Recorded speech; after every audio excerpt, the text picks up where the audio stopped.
Okay, before I begin this video, I'd like to point out that insisting on the existing way that people do things, the existing psychological construct, the social norms, etc., especially in regards to dating, is like holding down every female who's having sex right now, every female who's ever had sex in the system, every female that will have sex, and every kid.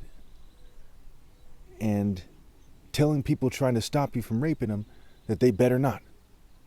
That's what it's like. Because they're using rape by deception, and they don't want people to give females the mental clarity they need to make a sound decision in regards to who to date. We know by who attractive females date that they're not using their heads, that they're coerced, they're scared, they're called chicks for a reason, they're chicken. They're called tricks for a reason. There's a reason why the word horror is a play on words for whore or, because they're scared of the consequences of not being a whore. So they ask themselves what happens if they don't play along with it. And to some degree, they've been bred to be greedy gold diggers who are petty, who actually are bred to like the horrible oppressors who sabotage and do horrible things to people, including raping children quite often. And so when you think about it, a much bigger issue than rape in terms of forcible rape is rape by deception. Females choosing to sleep with an oppressor day in and day out, to have their children, and to encourage their children to have more children. Okay, and to continue the process of rape by deception and multiplying the unfaithful brutes and beta worms who use their numbers and money and technology to try to force other people to do it their way. It's very sick, so you must consider these things when you listen to this video. To not understand that I'm right is to be a rape-called piece of shit. Okay, remember that they're changing my voice. Part of my official stance on rape has to do with who, what, when, where, how, why. Bear with me.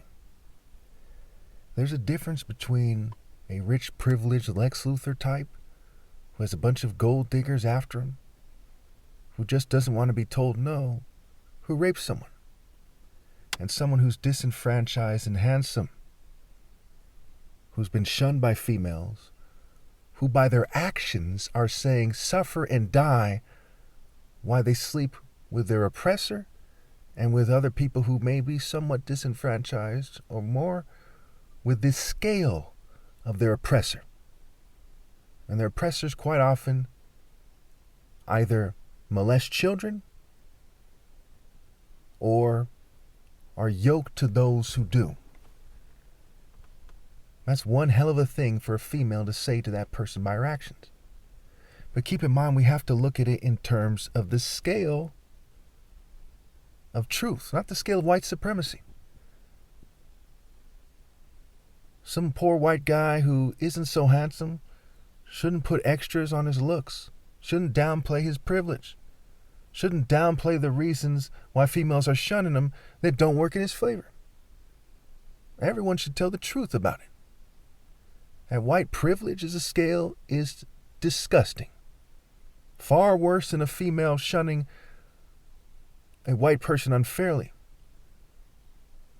or a group of females shunning a white person unfairly, is a white person arguing that they have no right to shun them when they do, using the scale of white supremacy, of social clubs, of the military, of whatever, scientific groups, Freemasons, politicians, of nationalism, communism, any other scale.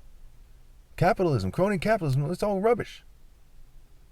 So you have to look at the situation. The key word is justice.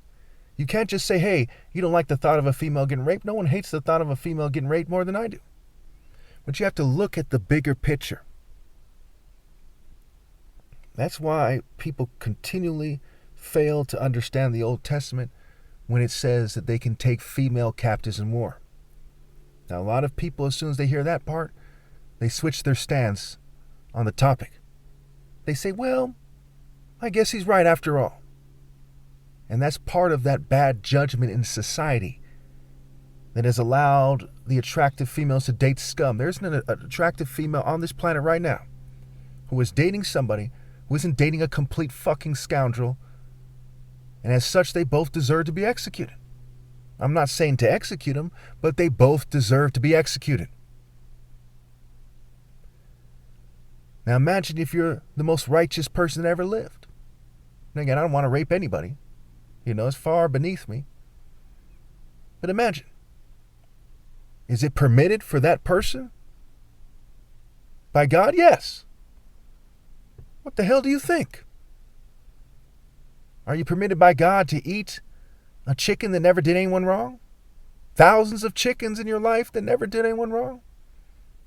Eat plants that are also living life forms, vegetables that never did anyone wrong, fruits.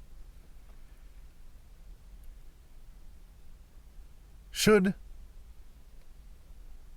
the flowers say to the bees that they have no business landing on the flowers? Should the trees say to the life forms that, hey, they just don't want to give off oxygen anymore? Females are put here for a reason. They're in reproductive vessels. They have no right to shun the righteous person for wicked people and then turn around and say, well, there's white supremacists who twist it and that they think that morality magically is subjective, so they're going to do what they want. They have no right to do that. That's like someone saying some stupid shit why they rape a kid. Talking about, well, there's white supremacists who agree with me or something, that they shouldn't rape kids. Or that morality is subjective. And because they have the nerve to confuse this situation, which is pure evil, they are more guilty than they otherwise would be. And obviously people should submit to me. I'm the only one doing the right thing. I'm the top martial artist ever possible. Everyone else's leadership qualifications are laughable.